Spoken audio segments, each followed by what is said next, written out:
Nigeria, young people are rewriting the script of success. From viral hustles to Guinness World Records, their stories are filled with risk, reinvention, and resilience. A single tweet, "What's the most unhinged thing you've done to get ahead?" drew thousands of bold confessions. At the same time, icons like Chef Hilda Baci embody a spirit of audacity that inspires millions. But what does these daring choice mean? Are they just survival strategies or blueprints for reimagining the future? Welcome to Fafanua Africa. This is the show where we spotlight the youth across the African continent, their challenges, their opportunities, and we try to prefer profound solutions to some of these challenges. I'm Blessings Mosugu and I am your host for this show. So sit tight, relax, grab a cup of coffee, and we'll take you through 1 hour of blissful conversation.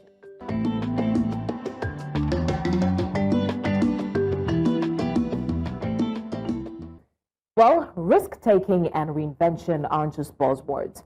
They're survival codes for young Nigerians navigating a tough economy. But behind every bold move is resilience, the ability to rise again when things don't go as planned. And today we ask, what makes risk and resilience such powerful forces in shaping our generation? Well, like I always like to say, it's not about to be a monologue. I have amazing guests joining me to dissect this conversation. Joining us today, first up, we have Oyewole Bello, who's a product designer, and he's alive with us here in the studio. Thank you so much for joining us. Thank you. An absolute pleasure. We also have joining us Aanuoluwa Oyewole, architect and founder, Bezalel Design Academy from Bells University, Ota, Ogun State, joining us virtually. Thank you so much, Aanuoluwa, for joining us.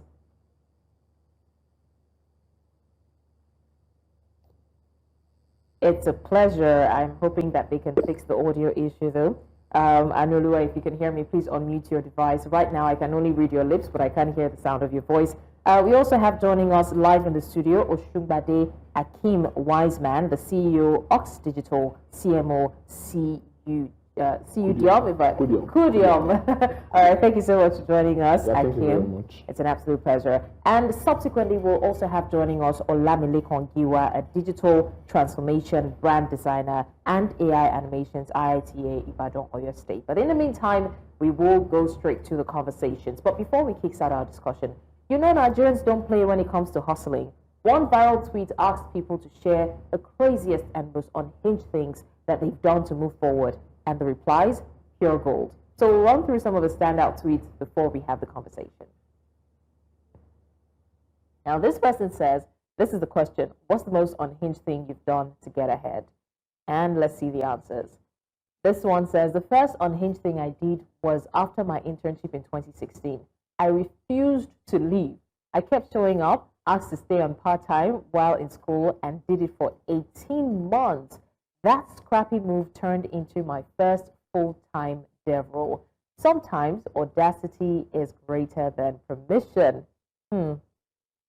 Another one says, turned down a job opportunity in the UK 8 years ago to start the Chairs in Slums project. And that is the popular Tunde Onakoya that we all know today.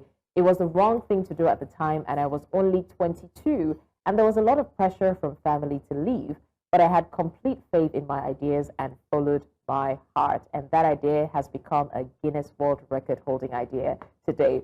Now, this person says, my first USA visa was denied, left me depressed, sleepless, and financially strained, but I pushed through, blocking out the noise, reading nearly 150 research papers and emailing about 70 professors. That earned me a fully funded master's scholarship in chemistry. Along with, I don't know if there's a continuation to that. Okay, there's none. But yes, that is the definition of audacity. And this person says, the year was 2019. I was building websites. That's Osunbade Akeem, our guest. The year was 2019. I was building websites and wanted to pivot into marketing so bad. I took a year leave of absence from school to focus on learning it. My parents didn't know. 200 plus nights at geology library, and I didn't miss one. This period changed my life forever. Again, talk about audacity, and we'll come to that conversation. Now, this one says, made the decision to move to Dubai, looked for a job in Dubai for over a year, would wake up on Sunday morning and resume on LinkedIn, apply to hundreds of jobs, finally landed one with Spotify, and my life has never remained the same. Whoosh, I'm having goosebumps.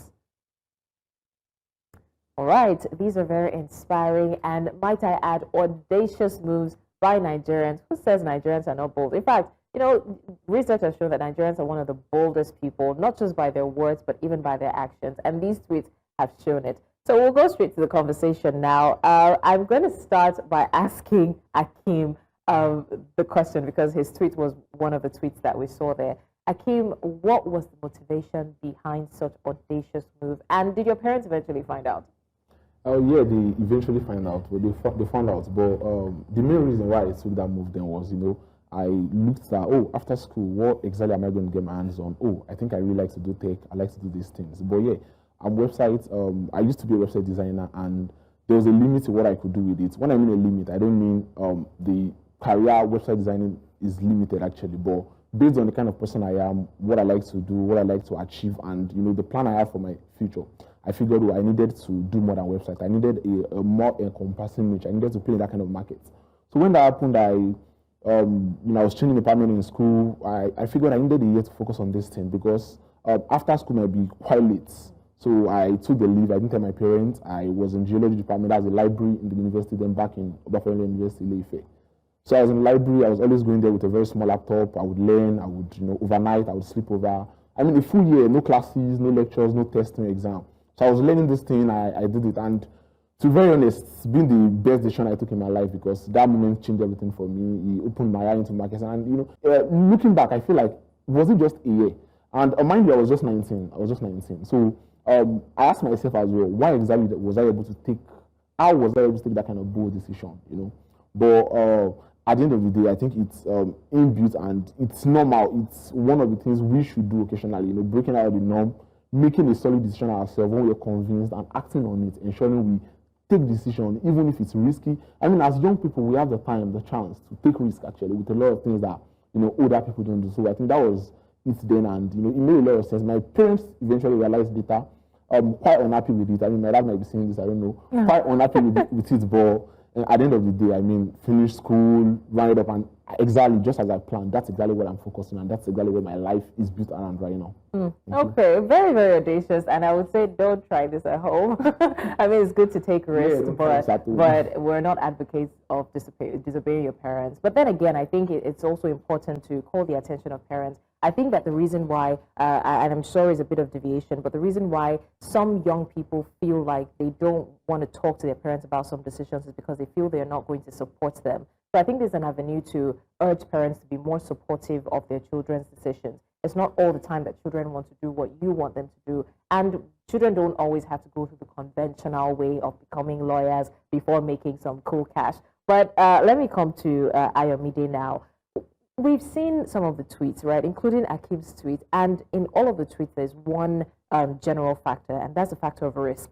And it almost seems as if for every young Nigerian, if you don't take risks, I mean risks that can probably put you in trouble, then you can't be successful. Why do you think that risks are an integral part of success in Nigeria? Okay, thanks for that question. I would like to use a guy as an example on Instagram. So there's this guy called Tuma. So Tuma is a guy that speaks out, just speaks because he feels like trend is one of the things that makes someone to be successful. So at the point, he was calling out a very big politician, calling out the wife, that the wife is this and that.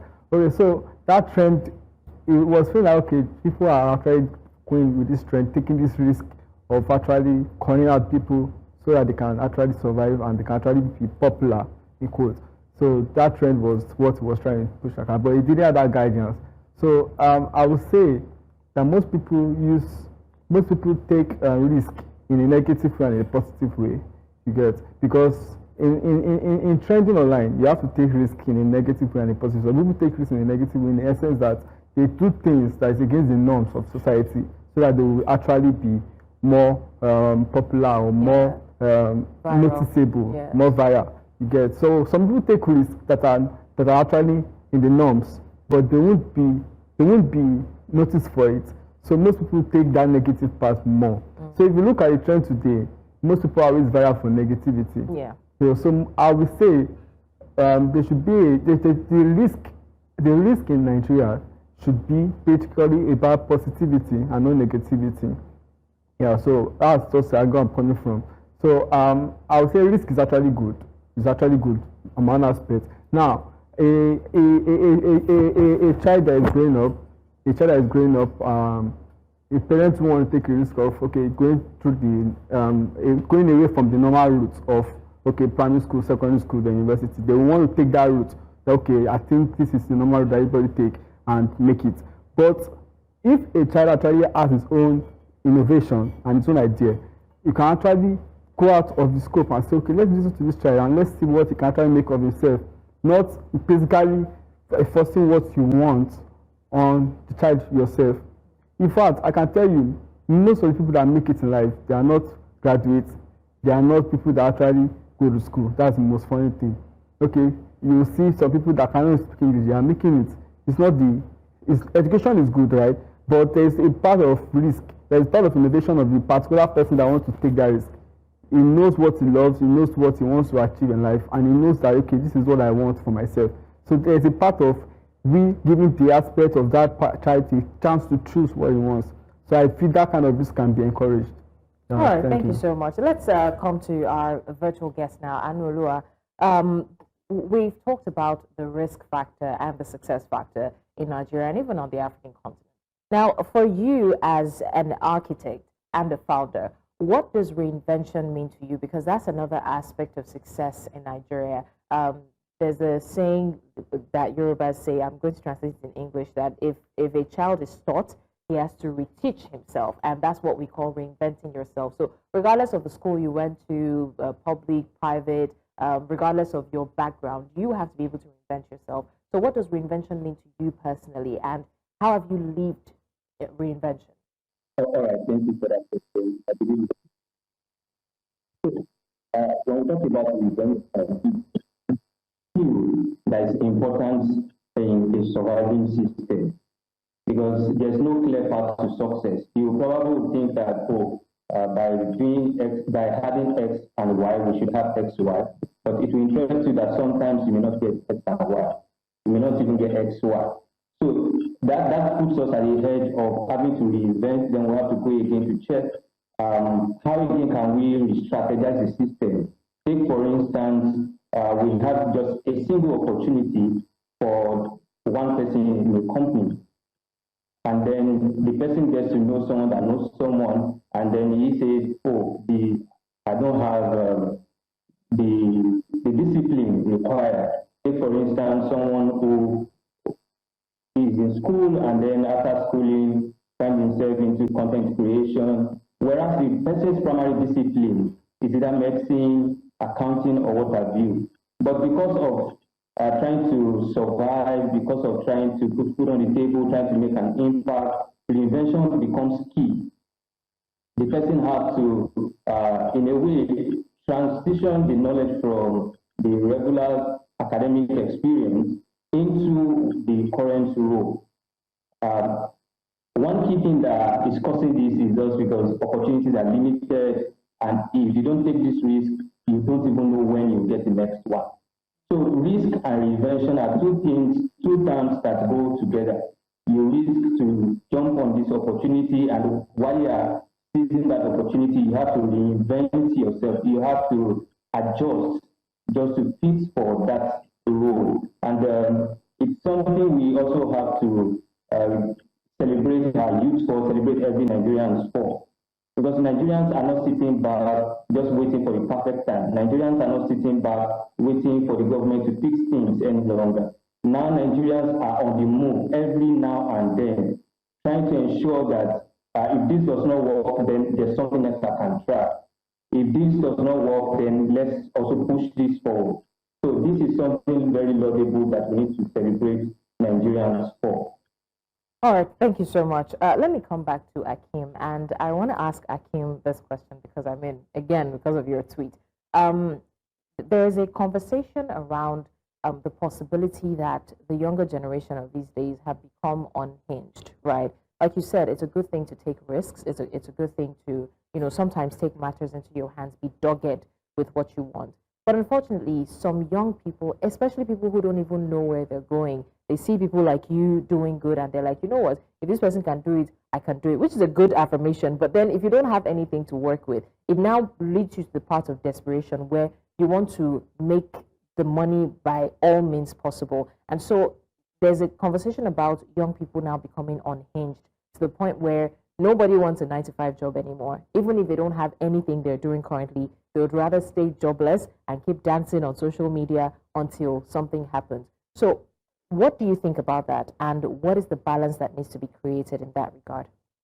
Okay, I'm going to pick it from the point where you mentioned, talking about parents supporting their kids, coming from that point, it's like you say, family is gives the background for everything, and I feel like it's usually the work of the family from the background. You understand? Talking about taking risks, people becoming unhinged. Parents usually might believe in the conventional way of doing some things, but when parents believe in conventional way of doing things, over time, before their children get to that point where they feel like, okay, you know what, I should take this risk. Yeah. They might not guide them step by step on the risk they are taking, but the children should have been equipped with enough wisdom, knowledge, upbringing that guides them to actually take the right risk, that guides them to take the right decision. You understand? Literally, people drop out of school and do nothing. But dropping out of school, doing something, oh, you know what, I'm taking this year off, resuming school back. Knowing the importance of resuming school back, that you must get this degree, is where the family comes, is where the background comes, is where the upbringing comes. You understand? So when it comes about youth becoming, when we're talking about youth becoming unhinged these days, I feel like it's a very complex problem that if we decide to dissect it, it's going to be another conversation on its own. You understand? It's a rot in the society. When people feel like, oh, you know what, hard work, resilience is not celebrated. Everyone is waiting for dancing on the internet, doing this, and waiting for that opportunity, of which it happens, but it happens to only 1 in 1 million. Now the remaining 999,000 plus now hope. You now hope on that one person. They're using that one person to motivate themselves and keep themselves. And usually before people realize it's late. That's when you see people, early 30s, late 30s, no work experience. You see people CV. Early 30s, late 30s, no work experience. Then you ask yourself, what have you been doing? The fact is, people have been open on different things, not taking risk or taking the wrong risk, becoming unhinged. You understand? So becoming unhinged, and by the time they realize that, what I was open on is just a white elephant, it's never going to happen. Oh, I keep seeing 1 person, 2 persons, 3 persons enjoy this, but those are just 3 people that enjoy it out of a million. People don't really naturally believe in following the sustainable way. The rice process, because it feels hard. It feels, you have to, everyone's open, lock, and all of that. So when you're talking about, it's a societal problem, to be very honest. It's a societal problem, and, parents have a lot of roles to play. The government has a lot of roles to play when it comes to education. The kind of education they give us in the primary, secondary, and university level, you understand? Because at the end of the day, we're a product of what we consume. What the kids, what what we as youth are putting out is what has been impacted in us by the parents, the society, that will say something. I'm going to translate in English that one person gives birth to a child. A lot of people groom and train the child, But when you look at cultures like that, they are missing in today's world. And at the end of the day, children, words probably have to rely on the internet. Parents that were not probably physically available due to work and a lot of things, rely on the internet, get all this information. Who is their role model? You can actually have a role model as someone, a content creator on the internet. But you have to understand that your content creator, before they became a content creator, probably has a degree, has a master's, has a PhD. There's Aanuoluwa, I think he's calling, the last time I checked, I just stumbled on his link, I saw that he's currently doing his PhD. But there's someone somewhere open to be Aanuoluwa, and he's probably dropping out of school to be Aanuoluwa, doing TikTok every day. Aanuoluwa does this thing, goes to school, and I can go on and on. When it comes to even people that, now when you now go back to, the elites, one thing that happens usually is when people look at the elites, when people look at the, those that are doing well in society, usually they tend to feel like they are lucky, these things just happen. But if you're closer to them and if you analyze it, you see it doesn't just happen usually. People are connected, people have done the work, they've paid the dues, they have their certificates, they have everything to back it up, they have the connection, they have the value, because at the end of the day, it's value. They have the value to offer, but there's someone somewhere sitting out somewhere, hoping to be like someone without properly understanding their story, believing everything they see on social media, not knowing that beyond what people put out on social media, they exist in the real world and they have their real life. Beyond, I'm a dancer on social media, I'm a this on social media, that's what they want you to see. They could have a store, they could have a shop, they could have other businesses they're doing, they could even have a full-time job. In my company, for example, I have team members that they do modeling, I have those that do a lot of things. At the end of the day, if you're following someone like that on social media, you think, oh, this person is a model and that's all they do. But this person is a project manager, manages a lot of projects at the company. Yeah. You see, you go on their social, or if you go on her social media, this blessing, Abike, if you go on her social media, the only thing you see is modeling. But she's a project manager. She manages projects very well. At the office right now, she's managing projects. But if you're following her social media, the only thing you see is that she's a model. So let's say, I really hope her the best in her modeling career. Let's say it picks up. It's a motivation to a lot of people that want to become model. Yeah. But if otherwise, she has like plan A, plan B, and plan C. So it's more of a complex societal problem and a family problem. Thank you very much. Very true and very well said. I could see the passion with which you were answering the question. Okay, we have our fourth guest joining us, Olamilekan Giwa, who's a digital transformation, brand designer, and AI animations, IITA, Ibadan, Oyo State. Thank you, Olamilekan, for joining us. So we have been talking about risks before you joined, and as you can see, I'm the only lady amongst all of the gentlemen. But I want to get your own opinion about risks. What would you classify as a risky move, and what would you classify as a reckless move in today's world? All right. Okay, good afternoon, everyone. Good afternoon. I think I'm sorry for joining late. The link was sent to me late. So, okay, let me just go to this question that has been raised. Well, I think the problem is not.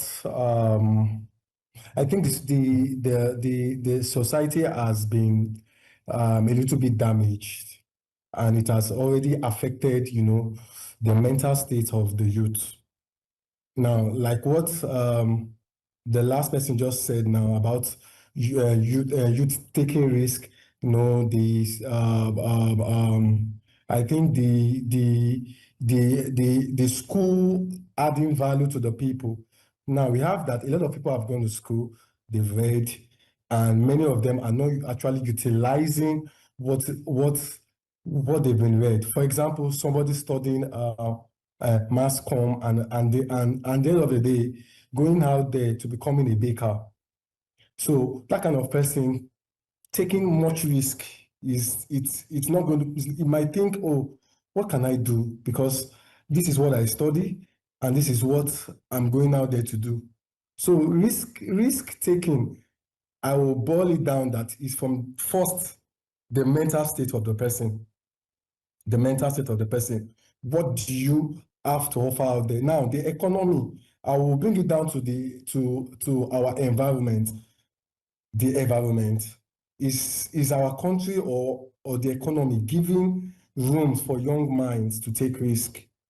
Yes, everybody has visions, everybody have goals and agenda to move with, but they are scared that will that profit me? If I take this risk, what will be the end point of it? So I think youth need to they need to open their mental states. They need to take away fear, because people out there that are making it today, they started from taking risk. I think risk is part of our everyday life. If we want to go out there to shine, if we want to go out there to strive, we need to take risk.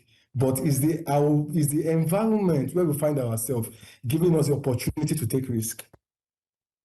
Is it giving us the opportunity to take risk? Because if I want to take risk, that means the end point or the end result.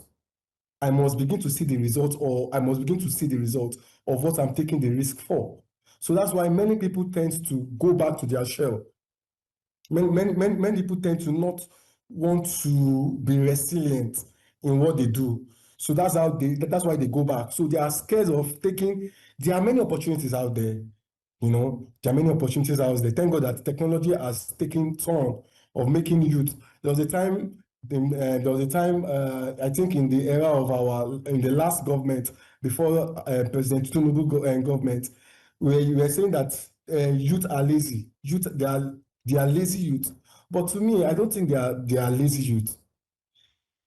If there are rooms for youth to thrive, if there are rooms for youth to go out there to do something for themselves, I tell you, you see a lot of people doing a lot of good stuff, good, amazing things, but the environment has turned out on them that, You know, for example, now I took the risk of coming down to relocate to Ibadan because of the job I was given, you know. But some people were saying, what do you want to go and do in Ibadan? Are there opportunities there? Are there a lot of things to do in Ibadan? You know, Ibadan is not a place for people to strive and businesses and all of that. But they've forgotten that I've first have that mental I've first come to that realization that it's not even about the environment per se now, it's about me, the person. Once I've opened myself to taking that risk, then I'll make sure that the environment I find myself must actually work for me. And thank God today, it is a very good story today. So I think that's all I can say for now. The environment as well can also affect people not taking risk. The environment itself, yes. All right, thank you so much. And that's a very pivotal point that you raised, the fact about the environment. So I'm going to come to Ayomide now with me in the studio. Still speaking of environment, there have been arguments that for youth in Nigeria, to some extent, it feels like failure is a motivating factor. Let me explain. So sometimes when you're in an environment where you have everything going smooth, everything's going fine for you, you don't really think out of the box. But here in Nigeria, you see youths coming up with the most unconventional ways to be creative. You see youths coming up with different things and you're like, Nigerians are very creative. So would you agree with that assertion that failure can be a motivating factor in Nigeria? And how do you think that people pivot, you know, with the idea of, so it may not be failure necessarily, it just could be the unavailability of resources, lack of job opportunities. How do you think that young Nigerians use that to their advantage? Okay, thank you. And I just say the experience is the best teacher. Okay, so for you to have an experience, that means you've passed through a scenario before. So I would like to say that before you actually even take a risk, you must have what do you call it? You must have someone you're looking up to. You must have a motivator. You must have someone like you are a role model. Yeah, you must have someone like that, because it's just like someone working, someone in the forex trade doing a forex trade analysis. You can't just go into the forex trade. You have to have someone that is there already taking that risk, because they will just look at you. Okay, yes, they are making money there, but the real thing is they've lost something. They've actually failed many times. So you have to have someone that have actually failed, that have actually passed through those particular scenarios. Now, it does not mean that okay, once you've actually entered it because you've actually have a model that have failed, you are not going to fail. No, it does not going to, it's not mean that. It means that you know how to manage failure, you know how to contain it in your own space, because you've actually experienced it, you've actually been mentored by someone that have experienced it. So that's why you see youth of today that don't have a mentor, that don't have a role model. Once they enter into failure, once they enter into a kind of a word block or a road block, they tend to enter depression. You see some people like that, they tend to enter depression. Go and look at it very well. They tend to enter depression. But if you have someone that is motivating you, that is a mentor, even though you enter a depression, you enter a road block, or you enter a kind of scenario that you don't know how to come out from, since this person has come out from it, you'll be motivated, and you know, yeah, I can. So one of the key factors is a mentor. So that's a way of breaking out of failure. So failure is one of the things that can actually make someone to actually be successful in taking a risk. It does not make someone limited to coming out of risk of failure, to coming out from wherever he has entered, maybe failure, whether it be bankruptcy, whatever it may be. It actually makes someone stronger if you have the right guidance, if you have the right mentor. So I feel, yes, failure actually brings about success. And if you look at Thomas Edison, he actually failed 99 times, and the 100th attempt, he actually succeeded. And if you look at many great men today that you see today, what we are seeing live, coming to the logo, coming to the web development, if you look at the way designs have been in the past and look at it now, you will see there were many failures, even though we are seeing them as success then. But when there is development, you will see that those things were failures, because you will see the difference. Look at Photoshop CC+, look at Photoshop 2023 now. You will see the many failures, you will see many backsliding in it, and other things you will see it. So there is always room for failures, and if that failures, development will strive. So that's my take All on right, that. thank you for that. And I mean, among everything that has been said, you know, in this last question that you answered, one of the things that struck me that we would also talk about when we come back from the break is that if you do not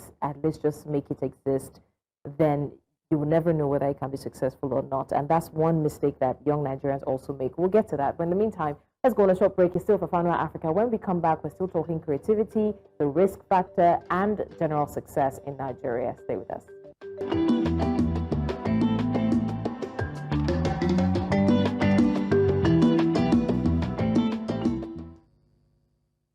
All right, thanks for staying with us. Like I said before the break, we're still talking about the success factor. We're talking about risks in Nigeria and generally what youth define as creativity and how youth can move forward. I still have amazing gentlemen with me discussing this conversation. And before we went on the break, Ayomide made a very salient point that I wanted to build on, where he was talking about making something exist before making it good, just, you know, paraphrasing. So I'm going to come to Aanuoluwa with this question. Aanuoluwa, like I said, that's one challenge that young Nigerians have. Many people will say things like, oh, I'm not fully equipped to do this or to achieve my goals or to execute my dreams, so I'm not going to do it.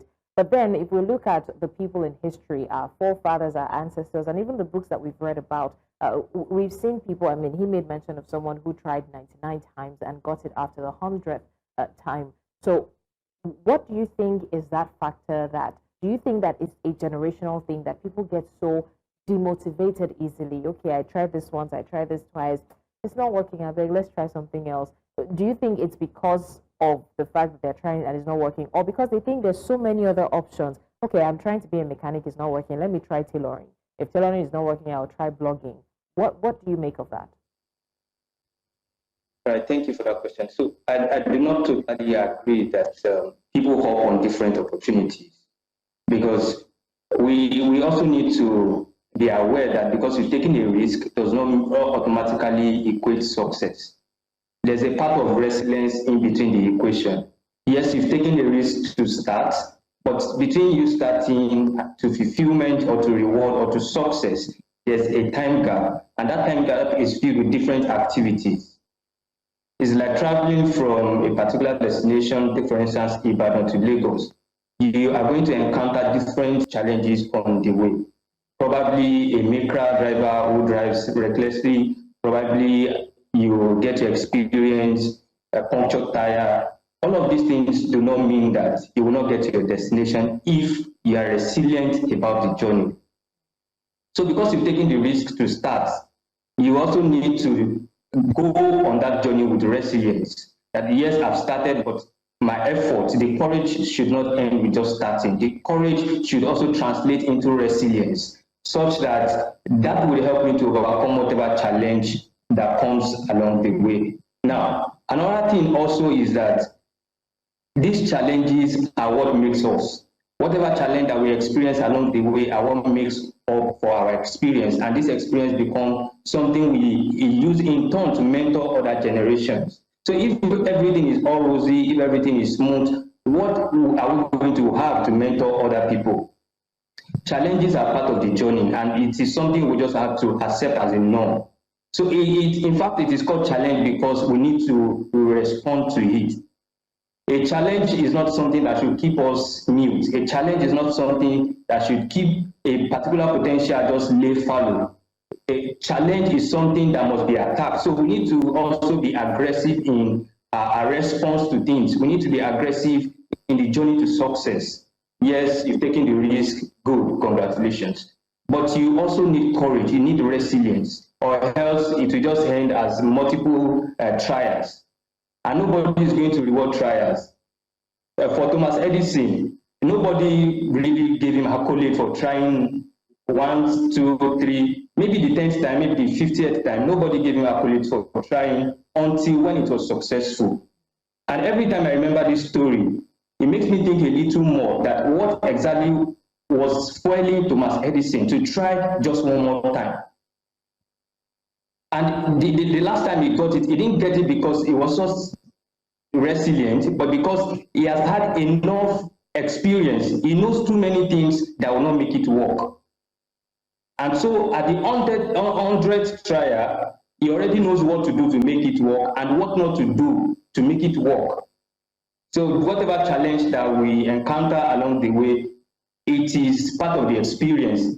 Failure is part of the experience. It is part of the journey. And this is something we have to accept as a norm. Because someone fails once does not mean that that person is a failure. Failure is only an event. It is only an event. So we have to leverage lesson learned from that failure to build up for the success that is desired. And one key thing I also must mention here is that motivation, focusing on the goal, is one key thing that will keep every Nigerian youth resilient. You must be focused on the goal. You must be passionate about achieving it. I mean, you have to remind yourself every now and then about why you started. In fact, the stronger why you have, the more resilient you will be, the more motivated you will be. And in addition to this, is everybody needs to realize that there are people looking up to them. One of the previous panelists mentioned, he touched on mentors. They are mirror of possibilities. And today, thankfully, we have people like Hilda Baci. Hilda Baci is not just a cook, she's not just a chef, she's not just doing what she's doing for herself, but she's mirroring possibilities. If Hilda can do it, yes, I can do it. If this challenge didn't break Hilda, then this, my own challenge, will also not break me. I will conquer this challenge. So we have to agree and accept challenges, accept failures as part of the process. Don't stop trying, keep trying. And irrespective of the number of times you've tried and failed, those are stars, those are accolades for you, because you can now give 1,001 ways why something cannot work. Thomas Edison can write 999 ways how a light bulb is not going to come on. So it's not just about the success at the end of the goal, but what is really the why? What motivates you to do what you are doing? That's a key thing, and we have to encourage resilience. Okay. Failure is part of the journey. Challenge are something we have to face. We shouldn't shy away from challenges. In fact, as Nigerians, we have that's no grief for anybody, no grief for that challenge. Okay. Until you break through, don't. All right, thank you so much for that. Very profound. Now, I want to come to Akim, and I'm glad that we have brought in Hilda Baci, because that's the reason why jollof rice is trending. It gives us a good thing. Many people would argue, when we talk about, be dogged, be confident, be bold, go for what you want. In fact, speaking of Hilda Baci, many people would argue that, look, she has that kind of confidence and that kind of boldness because she already has money. Nigerians would say she get mouths, she has connections, she has the network, she's already influencing for brands, so she has made a name for herself. You can't compare me to her. I can't, if you ask me to be bold, how many people will support me and things like that. But then we've forgotten that the first attempt, many people did not really know her. She wasn't influencing for as much brands, and she still did it. So would you say that boldness and audacity is accompanied by your access to resources or your access to money, or as Nigerians would put it, being a Nepo or Lapo baby? Oh, well, to be honest, it's not connected. When people talk about Hilda Baci, they talk about jollof rice, they talk about the cookathon, the marathon, and all of that. To be honest, when talking Hilda Baci and I mentioned jollof rice, it's like, reducing the tenacity of what she actually did, because that is one of the biggest and most popular story of resilience in modern day. It takes something to stand as a lady for 7 hours trying to cook, and it's not even about doing the fact that you can think this thing and do it. You understand? So when we're talking about risk, reward, people feel like, okay, on the other side of risk is what if I fail? What if this works? But from my point of view, on the other side of risk are just two things: lessons or it happens. You understand? So thinking about this thing alone, Hilda Baci is a symbol of resilience. You understand? One that should be appreciated beyond jollof rice, because it's about thinking. I mean, for what she's done is something that someone like me, in my widest imagination, I've never thought about. What do you mean you want to cook 150 bags of rice? So when you're talking about people thinking, because she has access to wealth, resources, and all of that, that is not usually there, and that is usually just an excuse for most people. Because in the sense, a while back, I met this content creator, Paper Cheese, is getting quite popular. It's gaining a lot of influence and followers, and people are really rolling and enjoying his content these days. So I met him in Ife. He had a show in Ife and we met.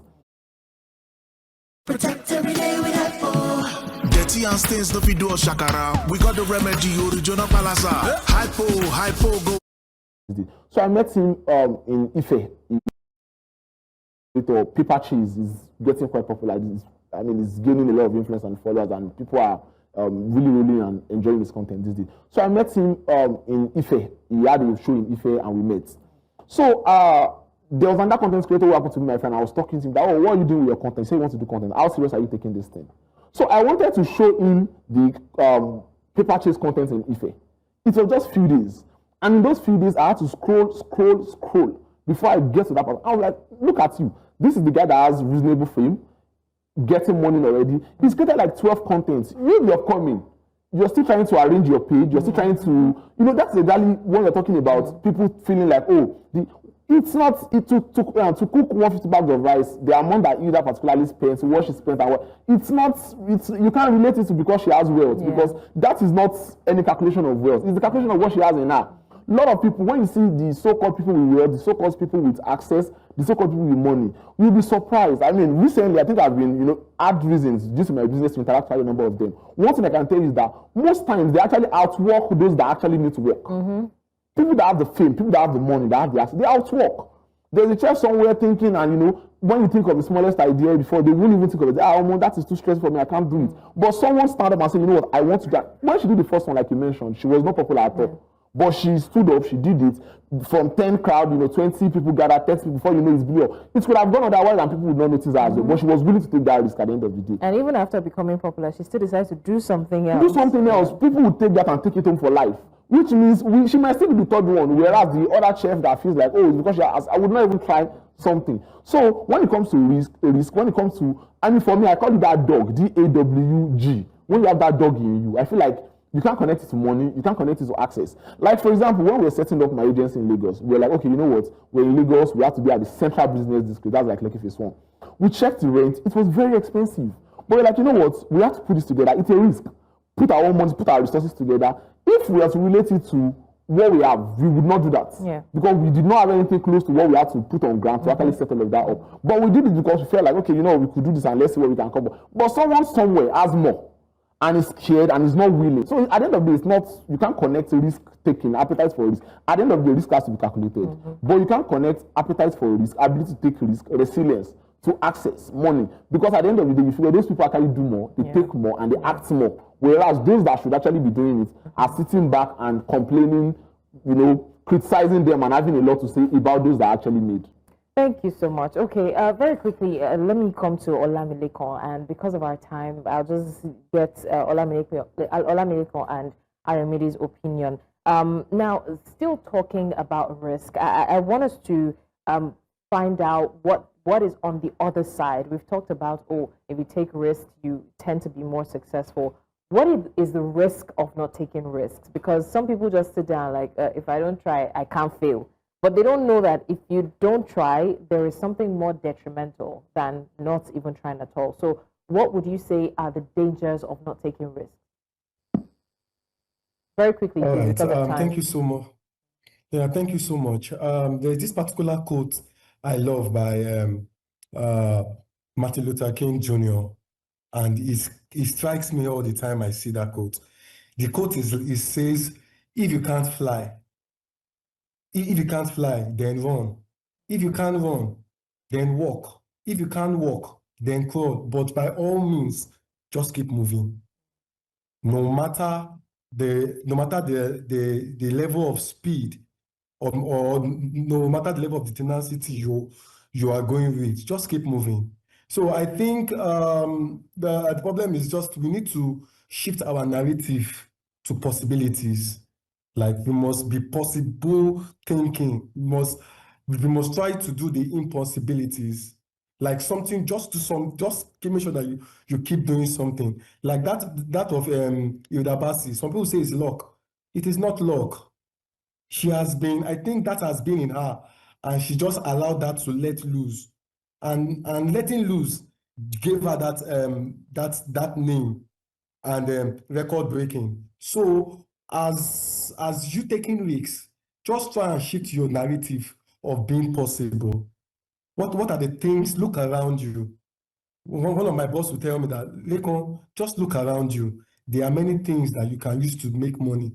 There are many things around that you can use to be to allow the sky to be your starting point. So at the back of taking risk, you must just keep moving, doing something.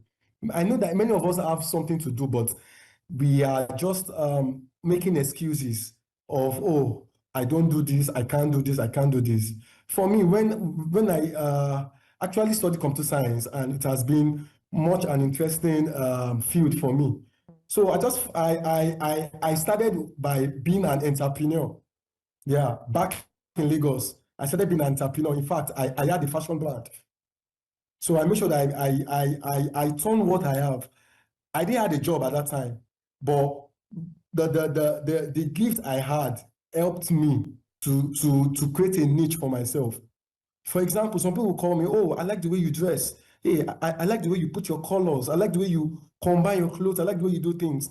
And that gave me a picture that, oh, Lekon, if you can actually do this, that means you can actually make a name for yourself. All right, So what did I do? I'm so I sorry. created Please hurry it up because of time. Okay. So somebody must just be ready to move. Yeah. Like I said, shift your narrative for possibility. Shift your narratives for possibilities. There is nothing new under the sun, and there's nothing that will be new under the sun. Just take that risk. Youth should be ready to take risk at every point in time. There should be audacity for them to do things at every point in time. Thank you. All right, thank you so much. Finally, before we go, Ayomide, let me get your final verdict on this. If you were to advise the young generation now in terms of success and taking risks, what would you tell them?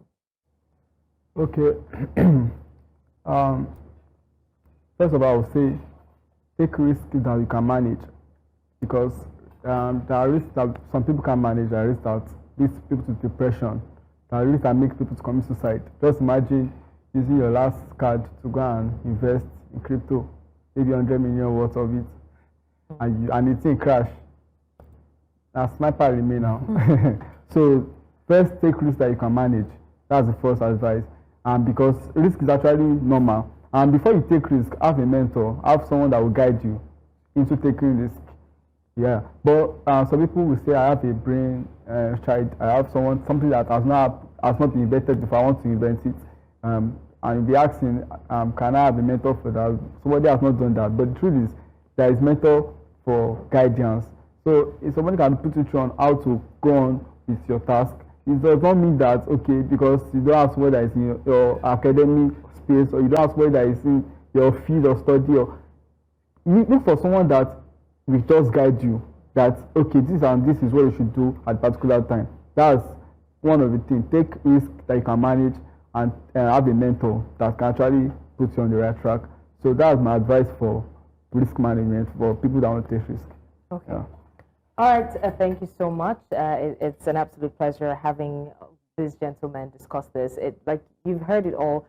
Take risks that you can manage, but most importantly, do not wait for anyone to come and make your life better for you. There's so much you can do, and you don't want to just stay relaxed when everyone else is moving ahead. Well, that's all we can take on Fafanua Africa for today. I hope you've learned something, and I hope you enjoyed the episode. Join us in our subsequent episode as we bring you more stories like this one and conversations like this one that boost the morale of the youth and help them understand the importance of growth. My name is Blessings Mosugu. Have a wonderful day.